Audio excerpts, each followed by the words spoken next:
Yo!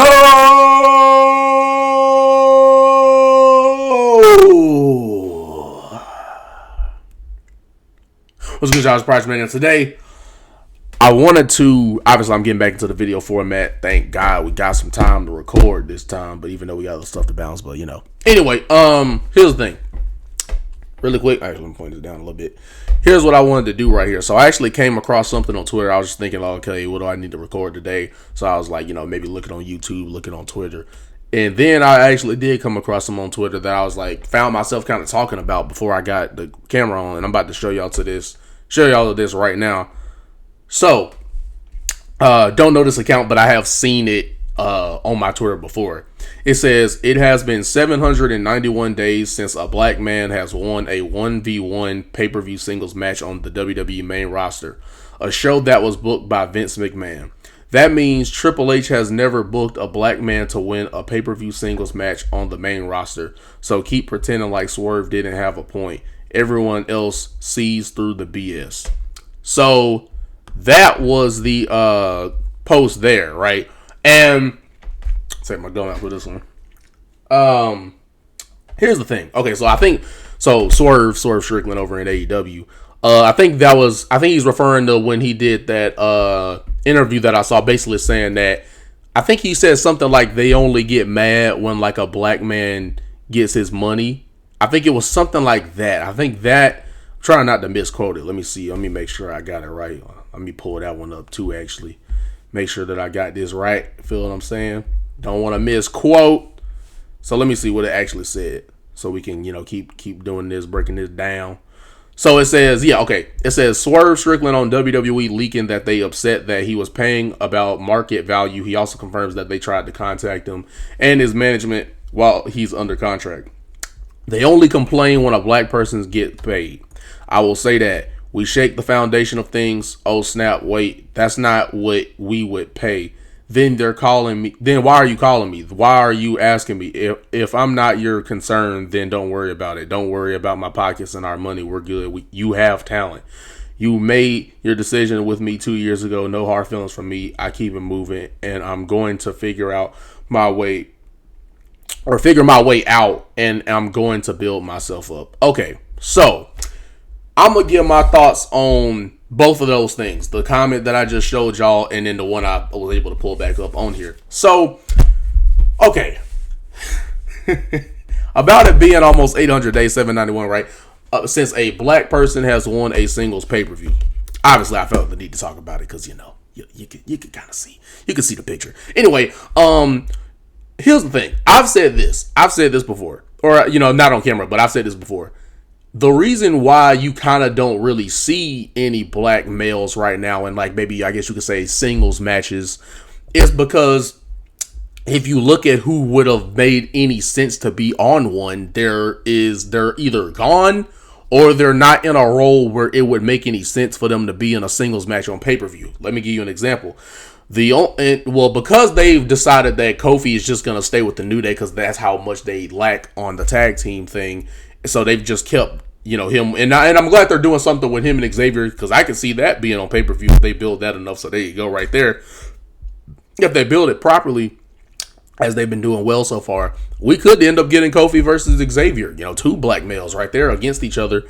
And we could see that. That would be great. So there's that. So I'm saying not to say Kofi would have been one of their main event guys that would have, you know, been a black person, but, you know, right now obviously he's, like I said, involved in the Xavier Woods feud, so he's not going to be in like the main event scene. He's going to be doing his thing with Xavier. We had Bobby Lashley, and then obviously for those who don't know, he left, you know, because, you know, they just didn't see eye to eye as far as the booking goes, and it just wasn't there for them. It wasn't measuring up how they wanted to, so there was that. Excuse me. Whew. Then you got someone like Montez Ford, who I'm shocked that they haven't made him a singles talent yet. And he's gone on record multiple different times that he ultimately wants to be WWE champion. So he's waiting for that moment they're going to give him to finally be a singles talent, you know, or maybe even if he doesn't split up with Dawkins, right, at least let him do his own thing as a singles guy, even if you don't want to do a thing where they break up Dawkins, you know, stuff, and they do like a whole story like that. But yeah, that he wants to have that opportunity at a singles run, and I hope he does get it because I see the potential, see the charisma, see the obviously athleticism. So yeah, and then Carmelo Hayes is as far as another notable one. Carmelo Hayes has been on television, but obviously they haven't. He's not obviously ready for that main event world title scene yet. They got to build him up for that, and also he hasn't really had that many promos to get himself over. So this is also a guy who's not really over with the audience yet. So that is also another guy that makes sense. So I'm saying on this situation to give my thoughts after I'm giving a little details on what former people who would have made sense to be in singles competition. Number one, I wholeheartedly agree. People like Montez, I don't know why they should have been on their singles run, mid-card championships or whatever. I feel like they should already have that going.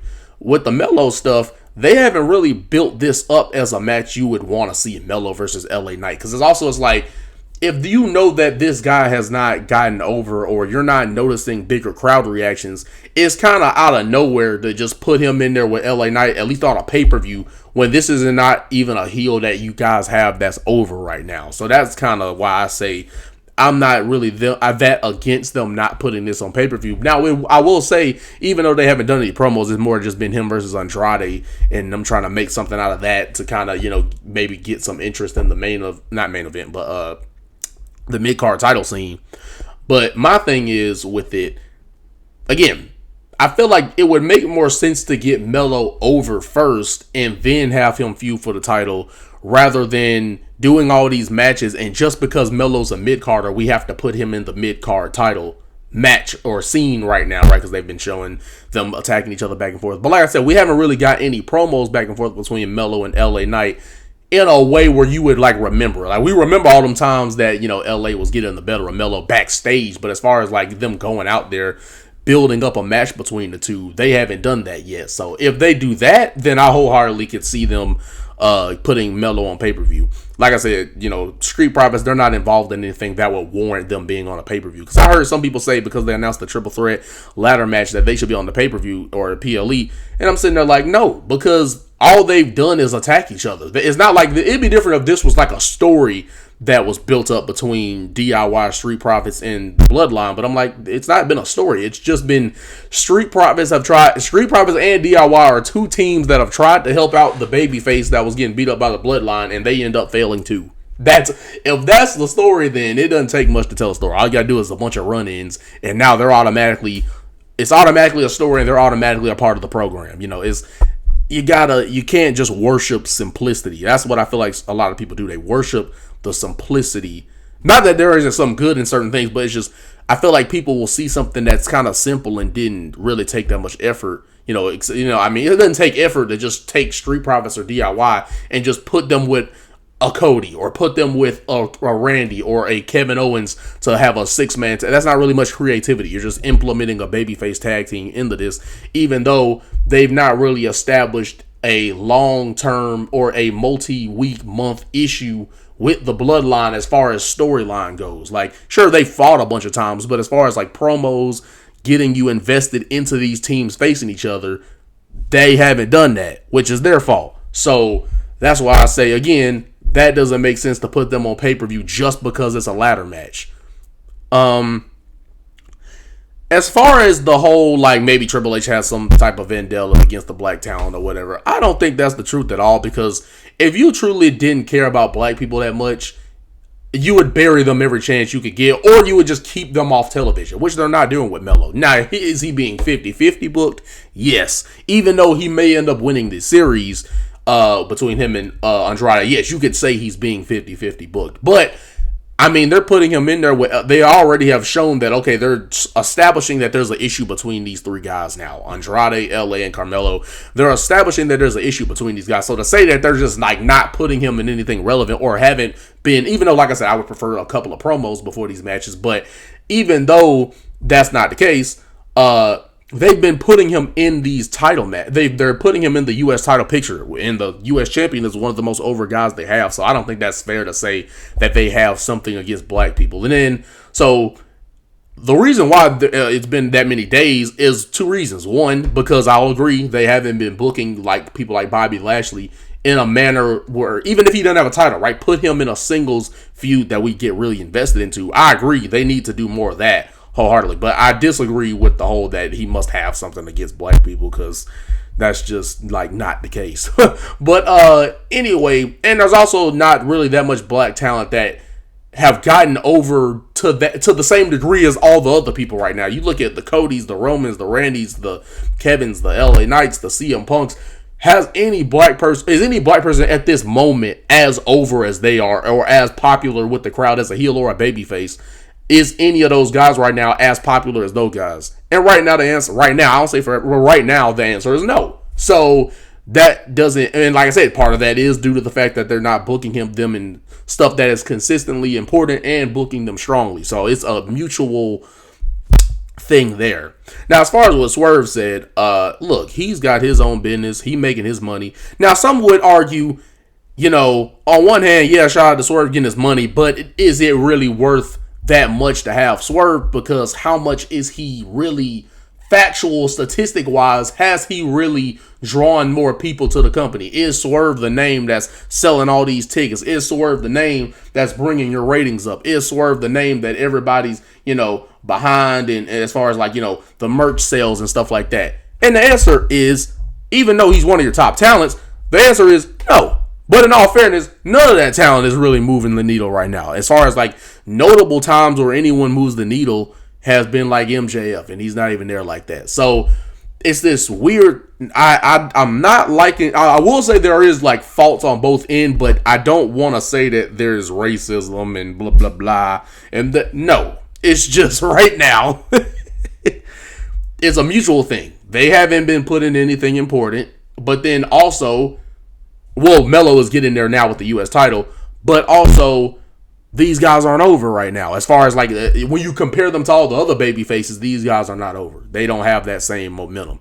So as far as what Swerve said, I mean, it's one of those, congratulations for you getting your money. I mean, who wouldn't want, millions of dollars to get paid on? But at the same time, it's like, bro, it's not out of the park or out of the realm. It's not racist either to question, should they have given him that much money, considering, yeah, as far as their main event scene, yeah, he's an important factor. But as far as what he's actually doing for your business to grow it as one of your main eventers, that's where you can start asking, But that's not, but again, it's one of those, it's similar to the situation, and this is the last thing I'm going to say, it's similar with the situation of Mercedes being like one of, or if not the highest paid female wrestler.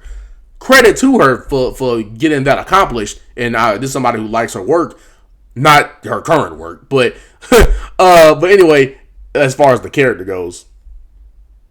But oh, sorry, something popped up on my phone, that's why you might have seen me go like that.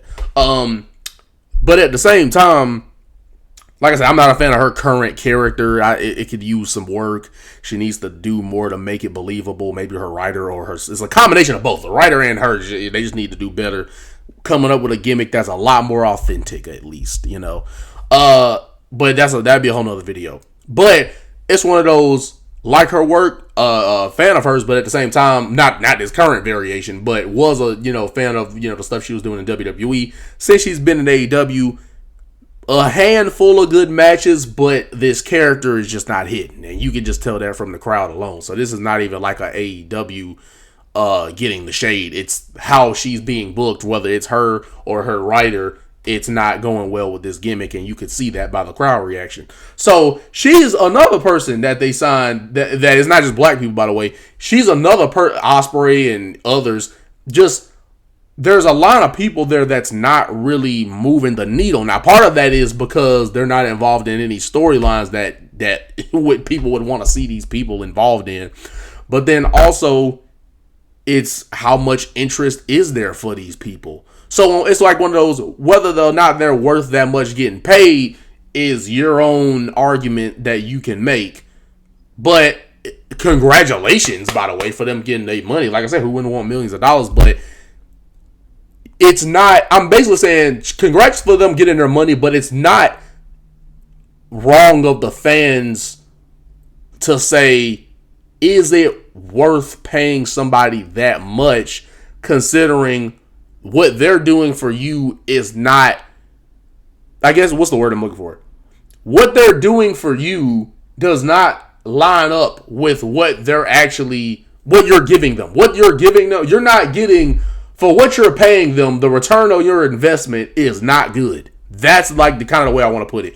The return on their investment of these people is not really paying off. And who's to say that's not, maybe it's just a situation where it's just right now that's not the case. Like I said, because it takes talent, but then it also takes an interesting enough storyline between the talent that gets people involved. So, say all this to say that there is no racism involved for people that's always trying to take that narrative. Because like I said, you got people like Melo in the title picture. Street Profits are still in the title picture. They're literally both the black talents are in the title picture right now. Kofi's on the show feuding with Xavier, something that people have been asking for as far as just a New Day split up. So to say like just because they're not on pay-per-view or somebody hasn't won a pay-per-view singles match, that's kind of like, come on, bro. Like, it's their fault. By the way, I'm saying it's their fault too, as far as they're not involved in anything that warrants them getting on a pay-per-view right now. So, like I said, it's on both ends. The talent is not over enough, and also their booking is not the greatest. So, that's what I got to say on that. But at the end of the day, we're going to say it is what it is and what it's going to be. This project continue to come out with content, but y'all let me know as you like, comment, subscribe. Let me know what y'all are thinking about this whole situation, because I've seen it before, and I just decided to bring it up now because, like I said, I saw that tweet. Sparked something for me to come up with record. But till then, this is DJ White. So all I'm ready to do, let's get it. Till I see you guys in the next one. Peace.